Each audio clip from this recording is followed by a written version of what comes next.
RCN. Le son de la différence.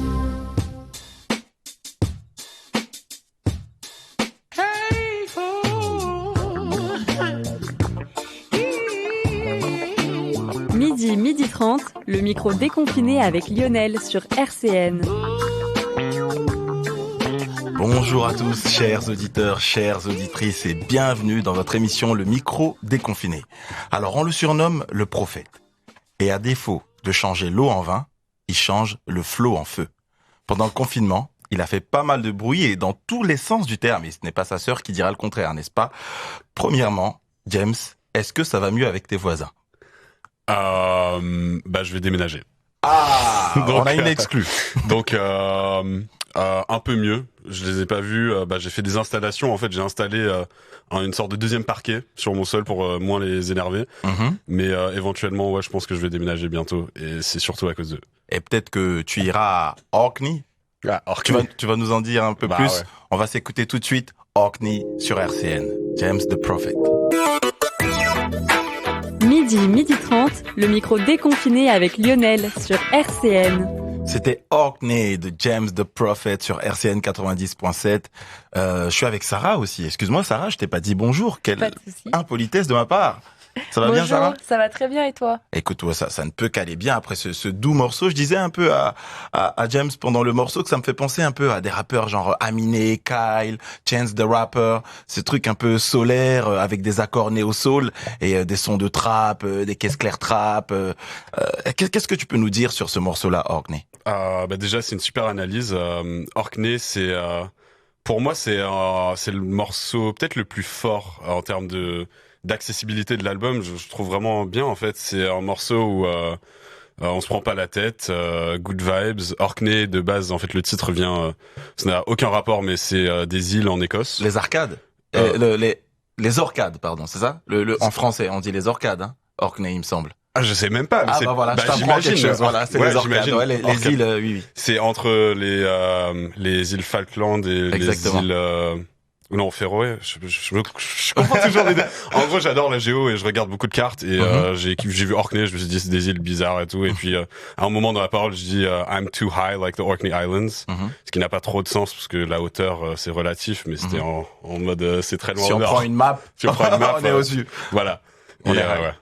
Ok, donc c'est un morceau produit par Leonard Vink. Ouais. Qu'est-ce que tu peux nous dire sur ce producer? Lui, je l'ai rencontré. J'ai travaillé avec un autre producteur qui s'appelle Vladimir Cauchemar, qui m'a présenté Leonard Vink, alors qu'il travaillait sur les lives de Romeo Elvis en tant que pianiste. Et direct, on s'est kiffé. Il y a le truc où, vu qu'il est néerlandais, il parle super bien anglais, donc il y a ce truc anglo-saxon qu'on partage. Et c'est juste un producteur incroyable. Et donc, je vais le revoir dans 2 semaines pour travailler sur le prochain album. Et c'est un gars, je lui fais confiance avec tout. C'est le executive producer de mon album, donc c'est lui qui a un peu défini la ligne directrice avec moi. Et c'est juste un mec incroyable. Alors, tout à l'heure, je disais que tu ne changeais pas encore l'eau en vin, mais peut-être bientôt, on ne sait pas. Et d'ailleurs, d'où te vient ce surnom de Prophet? Ça vient du lycée quand j'étais en cours avec mes potes. De base, en fait, on cherchait un blaze et ça sonne bien, mais il y a ce truc déjà où ça met la barre haute. En fait, ça veut dire que si je m'appelle James the Prophet, je peux pas faire n'importe quoi demain. Je peux pas faire de la musique vraiment. Je peux pas prendre trop de raccourcis, quoi. J'aime bien ce truc-là. Et puis mes textes, ils sont super denses.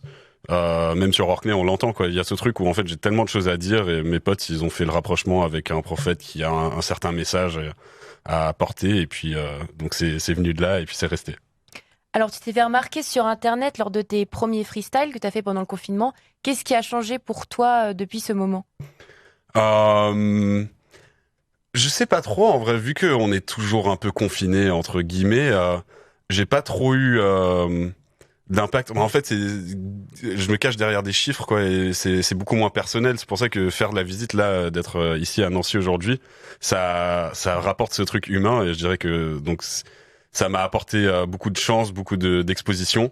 Et j'en profite aujourd'hui, quoi, peut-être un peu plus tard, mais de fait d'être là avec des vraies personnes, quoi. Et tu dis souvent dans tes interviews que tu cherches à mettre quelque chose de nouveau dans tes musiques. Est-ce que tu peux nous en dire plus là-dessus? Ouais, bah moi, de base, si j'avais le choix, je ferais que du rap old school, des trucs vraiment inspirés par le rap des 90s. Mais Un peu comme dans The Truth. Ouais. Ouais, voilà. Mais le truc, c'est que il y a quand même un côté de ma tête où je me dis que ça a déjà été fait, quoi. Il faut, pour apporter un truc nouveau, un peu de fraîcheur. Pour moi, il s'agit de ramener un peu des sonorités plus modernes, comme sur Ornée, ce qu'on vient d'écouter en fait, mais avec un flow qui est peut-être un peu plus old school, avec un débit qui est pas super linéaire comme certains des flows modernes qu'on entend de nos jours. Donc voilà, c'est vraiment la combinaison de ces deux trucs. Je suis obligé d'essayer de rapporter quelque chose de nouveau parce que sinon, je tomberais trop facilement dans la case de quelque chose qui a déjà été fait et sûrement en mieux, quoi.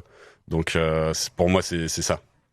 Et tu dis aussi dans tes interviews que tu mets environ 45 minutes pour écrire une musique. Ouais. Comment tu fais pour écrire aussi vite, justement? Je me lâche. Bah déjà, quand je dis 45 minutes, c'est 45 minutes d'écriture même. Ça compte pas toutes les heures, toutes les journées avant où j'ai essayé et j'ai pas eu l'inspi et j'ai arrêté direct. Il y a ce truc de feeling, mais une fois que je suis accroché, une fois que je suis vraiment dans le truc, ça va très très vite parce qu'en fait, j'ai presque... je m'éteins en fait. Je mets tout sur la page ou sur les notes de mon téléphone. Et c'est un truc où je relis après. Parfois, je fais des métaphores, des trucs comme ça. En fait, j'y réfléchissais même pas quand je l'écrivais. C'est un truc, ça vient très très naturellement et je me contrôle pas trop. Et puis c'est après que je fais le travail peut-être de réécriture ou d'enlever quelques mots parce que mes textes sont trop denses, des trucs comme ça. Ça tombe bien, donc l'inspiration dépend des hauts et des bas. Et ça tombe bien, on va écouter un morceau qui s'appelle Up and Down tout de suite sur RCN. James the Prophet. Jusqu'à 12h30, le micro déconfiné avec Lionel sur RCN. Et on est toujours sur RCN Radio avec James the Prophet qui vient nous parler de son album Unimaginable Storms. On va déjà parler de ce morceau Up and Down. Comment il est né? Bah, c'est le premier morceau et si je me trompe pas, c'est vraiment le premier morceau qu'on a fait pour l'album avec Leonard. Donc le producteur dont on parlait avant. C'est un morceau... il est un peu spécial. Il y a des moments où on s'est dit peut-être qu'on va rajouter une batterie quand même, peut-être qu'on va drop. On attend un drop peut-être mais qui vient jamais. Drop, mais c'est assumé de ne pas l'avoir mis et je pense que c'est mieux comme ça de faire un truc vraiment acoustique. Ce morceau, ouais, il est né en résidence l'été dernier. On a fait ça ensemble. Je me suis inspiré de... j'ai plein de références différentes. Je voulais commencer avec du chant. Déjà, c'était un pari. C'était pas évident, mais je voulais commencer mon album, le débuter avec du chant. Et puis, j'aime bien aussi rapper. Surtout en ce moment, j'écoute des gars un peu. Je sais pas si tu connais Griselda, West Side Gun. West Side Gun, ouais. Les mecs qui rappent sur des prods, limite en fait, il y a pas de batterie, quoi. Ouais. Et donc, Lloyd Carner de temps en temps le fait aussi. Oui, Lloyd Carner. Typiquement ce genre de gars, quoi. Et donc j'ai fait ce pari de pas rajouter de batterie, de pas rien faire, de chanter, rapper et tout en mode intro. Alors sur cette prod, on voit qu'elle est un peu atypique pour une intro. Est-ce que toi, en revanche, tu gardes des rituels d'écriture? Pas trop. Je pense que, en tout cas, je suis plus du genre à essayer de m'en détacher si j'en ai, pour essayer d'élargir encore mon œuvre, quoi. Donc je suis pas trop attaché à des trucs. Non, au contraire, je pense que, pour moi, après il y a des artistes qui y arrivent différemment. Pour moi, l'idée serait de me détacher totalement de pouvoir proposer, idéalement de proposer 1000 choses différentes, une partie chant, de top-liner, d'avoir des mélodies, d'avoir plusieurs flows différents, plein d'idées, quoi.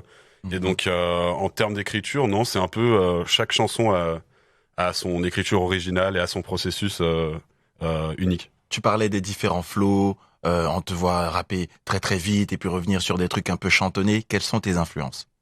Moi je suis influencé de base par beaucoup de rap old school. À partir de là, je me suis beaucoup intéressé dans les samples du rap old school. Donc à partir de là, j'ai une petite base sur la soul, le jazz, Quels le artistes, funk par exemple, américain. Je dirais en référence vraiment de producteurs Madlib, des gars comme ça, qui sont des diggers qui vont piocher des samples, des trucs vraiment inconnus, quoi. Et ça m'a aidé en ce moment, j'écoute beaucoup de cumbia péruvienne, quoi. Et c'est parti de un sample, en fait, au hasard, et j'ai trouvé 2-3 albums que je kiffe, et c'est en boucle depuis 3 semaines. Donc ça, c'est déjà le truc que je kiffe vraiment avec le rap, c'est que ça t'ouvre vers plein d'autres genres musicaux. Et pardon, c'était C'est mes les influences, inspirations, ouais. mes influences. À part le rap old school de nos jours, il y a tellement de rappeurs qui sont super forts. Toute l'écurie de Kendrick Lamar, toute l'écurie de J. Cole. Ouais. J'écoute beaucoup d'artistes qui sont peut-être un peu moins connus en France, mais Sabah, Smino, Isaiah Rashad. Smino, très, Outkast. très, très, très chaud. Hein.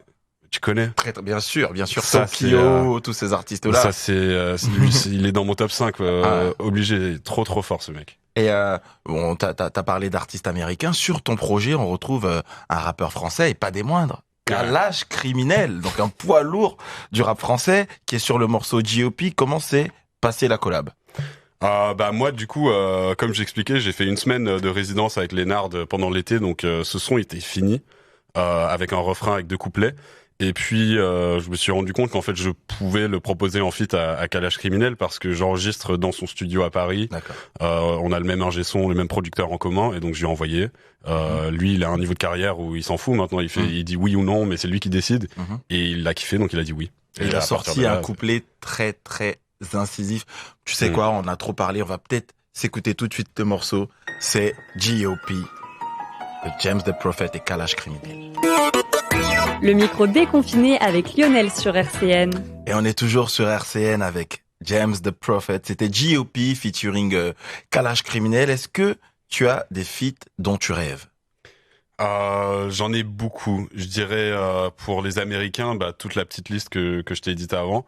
En fait, pour le moment, j'ai pas de feat avec un Américain en fait. Je viens de me rendre compte, genre du tout. Et un nom, le premier, le plus gros feat dont tu rêves. Kendrick Lamar. Ou Smino, vu qu'on en parlait ouais. juste avant. Et il est très très fort. Et en France, Alpha One. Alpha One, Ouais. le flingue. Bah ouais. Alors, Philly Flingo. Philly Flingo, Don Dada, il a trop de surnoms ce mec. Alors, est-ce qu'il y a un feat dont tu rêves mais avec un artiste décédé? Il y en a plusieurs, je dirais Mac Miller en termes de décès plutôt récent et Biggie en termes de légende. Ok, très bien. Et est-ce qu'on peut savoir du coup, parce que là t'as sorti l'album, t'as fait un feat de rêve avec Kalash Criminel, qu'est-ce que tu nous prépares par la suite? Est-ce qu'on peut avoir une exclue, une petite info croustillante juste pour RCN? On est en famille. Ouais, bien sûr. J'en ai déjà posé une, je sais pas si vous êtes rendu compte, mais du coup, je prépare le prochain album. Je pars en Espagne le 1er mai pour faire genre 3 semaines là-bas de création de mon album. Donc j'ai aussi un feat qui est prêt avec un rappeur anglais qui s'appelle Lord Apex, qui est très très chaud. Je vous conseille d'aller checker ce qu'il fait. Son album est sorti il y a 2 jours. Et sinon, on est en train de travailler avec une agence à New York pour faire la sortie de mon album là-bas, pour faire tout ce qui est média. Et ça a commencé avant-hier. Donc c'est un truc, ça débute. Tu parles de Londres, tu parles de New York, tu parles d'Espagne. T'es en train de nous faire rêver, t'es en train de faire rêver les auditeurs. Bah ouais. Et j'ai rencontré cette semaine quelqu'un qui rêve de voyager. Il s'appelle Nabil et on va écouter tout de suite. C'est un micro-trottoir qu'on a fait sur RCN. Je m'appelle Nabil, j'ai 35 ans, donc j'habite le quartier du Haut-du-Lièvre depuis 35 ans. Aujourd'hui, je visite la MJC parce que j'y ai travaillé en fait. J'ai été donc animateur, directeur de centre de loisirs et médiateur social. Donc je suis rentré à la MJC en 2009. J'ai fait à peu près donc 7 années de travail à la MJC. Puis ensuite, j'ai fait une reconversion professionnelle. Donc c'est pour ça que je reviens de temps en temps ici pour voir les amis, les collègues, les animes, les jeunes, voilà quoi. Est-ce que tu as pris des mauvaises habitudes, personnellement, pendant le confinement? Le poids. On a beaucoup mangé vu qu'on est enfermé, donc on mange, on fait plus trop de sport et puis on se laisse aller. Ça, c'est une mauvaise habitude. Et est-ce qu'en revanche, il y a des bonnes habitudes que tu as pris pendant le confinement? On se lave plus les mains avec du gel hydroalcoolique. Donc ça, c'est une bonne habitude. Est-ce qu'il y a une situation un peu absurde que tu as vécue ou dont tu as été témoin qui est liée au confinement? Ouais, le fait de ne pas pouvoir voyager. Le fait de ne pas pouvoir voyager et puis pas pouvoir se déplacer librement. Et c'est quoi personnellement ta plus grande réussite pendant le confinement? Ouais, on a fait, écoutez, pendant le confinement, on a essayé d'aider les gens. Donc avoir du social, essayer d'aider les gens. Il y a eu des gens qui sont en précarité et puis qui sont tombés justement dans la précarité car ils n'ont pas de travail, beaucoup d'étudiants, etc. Il se trouve que pendant notre période, je vais parler de ça parce que je suis quand même de confession musulmane. Et pendant le ramadan, on aide les gens, on aide beaucoup les gens. Et pendant ce confinement, ça a été une aide vraiment primordiale. en leur donnant des colis alimentaires pour qu'ils puissent s'alimenter, parce qu'il y a beaucoup de gens qui n'ont plus pour pouvoir justement acheter, ne serait-ce que les étudiants, où il y a beaucoup de migrants sur la région de Nancy. Donc voilà, on les a vraiment aidés. Et ça, par contre, ça a été un point positif, on va dire, de ce confinement. Et pour finir, quel conseil tu donnerais aux gens pour ne pas se laisser abattre pendant le confinement? Le conseil que je donnerais, c'est que déjà, quand il y a la vie, il y a de l'espoir. Ça, c'est une phrase de Magic System dans une musique à l'époque. Mais non, mais c'est vrai, voilà. Moi, je donne des conseils, c'est de préserver ses parents, de préserver sa famille. Et c'est vrai qu'on a tendance à oublier ce Covid et à oublier les gestes barrières, etc. Mais le plus important dans cette situation, c'est de préserver sa famille et de faire attention à sa famille. Voilà ce qui est important. Donc ça, c'est un conseil. Protégez-vous. Midi 30, le micro déconfiné avec Lionel sur RCN. Et on est toujours sur RCN avec James the Prophet. Qu'est-ce que tu as pensé de ce témoignage de Nabil? Il est fort, Nabil. Hein. C'est bien qu'il soit là, qu'il aide les gens, comme il disait. Et puis, je pense qu'il a dit plein de trucs super intéressants, avec beaucoup d'humour. On a bien rigolé, en vrai. Et force à Nabil, vraiment, continuer d'aider les autres. Alors Nabil nous expliquait que lui, sa plus grande fierté pendant le confinement, c'est d'avoir pu aider des étudiants, des gens dans la précarité, en faisant des colis alimentaires.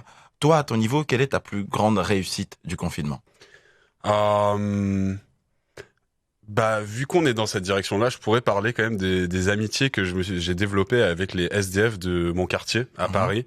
C'est un truc où c'est vrai que avant le confinement, je pense pas que je faisais autant attention à maintenant, en fait. Surtout vu que j'ai une attestation et parfois je rentre assez tard le soir et on se rend compte après 19h, il y a personne dans les rues et les SDF se retrouvent seuls jusqu'à 6-7 heures du mat. Donc moi j'ai vraiment fait l'effort d'aller vers eux, de développer des amitiés, surtout avec des gens qui peut-être parlent mieux anglais que français et donc sont encore plus isolés. Et je suis devenu super pote avec 2 d'entre eux et je dirais que c'est un peu ma fierté du confinement d'avoir fait ce geste d'aller vers autrui. Et je pense que sans le confinement, ça paraît paradoxal, mais j'aurais peut-être pas fait ce move d'aller vers autrui et de me dire ça se trouve il va pas bien, ça se trouve il sent seul. Ça tombe bien, j'allais te demander qu'est-ce qui va te manquer le plus au moment où on sera déconfiné. Moi je suis bien chez moi. J'aime vraiment bien être chez moi. T'as refait le parquet. Ouais, c'est ça. Maintenant, moi, je suis habitué à mon canapé et tout, et donc en plus en tant que musicien, que je suis habitué à vraiment rester à l'intérieur toute la journée, pas trop voir la lumière du jour. Donc je pense que après j'aurai plus d'excuses pour rester chez moi. Ça, j'ai un peu de mal vu que je suis un peu anxieux de base. J'aime bien vraiment rester en contrôle des situations et tout. Je dirais que c'est rester chez moi, moi j'ai kiffé par moment. Alors, t'es pas venu seul depuis ton gare natal, depuis Bagnols-sur-Sèvre, c'est ça? C'est comme ça qu'on dit. T'es venu avec ce petit objet que je montre à la caméra, là, juste en face de moi. Voilà, un petit vinyle. Et dans ce vinyle, il y a un morceau que j'ai adoré, qui s'appelle La Vérité. Donc, The Truth. Pardon, mon accent m'échappe tellement que le morceau est bon. Alors, j'en perds mon latin anglais. Je sais pas, il y a une expression en anglais pour dire j'en perds mon latin? Je la connais, c'est pas en français. D'accord, voilà, donc tu la connais. Et du coup, voilà, je parlais de The Truth. Qu'est-ce que tu peux nous dire sur ce morceau bien old school avant qu'on se quitte? Produit par Augustin Charnet, un pianiste que j'ai rencontré quand j'ai fait Taratata pour la première fois. C'est un de mes morceaux préférés. C'est dans ma zone de confort old school, mais c'est un de mes morceaux. Il y a une vibe super new-yorkaise dessus et j'en suis assez fier, je l'aime bien, donc bonne écoute. En tout cas, on est très heureux d'écouter ce morceau et de le faire découvrir aux auditeurs de RCN. On est très heureux de t'avoir reçu aujourd'hui. Merci beaucoup. Merci Sarah aussi pour ta participation. Merci. Et chers auditeurs, on se revoit très très bientôt et je vous laisse avec The Truth de James the Prophet, toujours sur RCN. Le micro déconfiné avec Lionel sur RCN. RCN, www.rcn-radio.org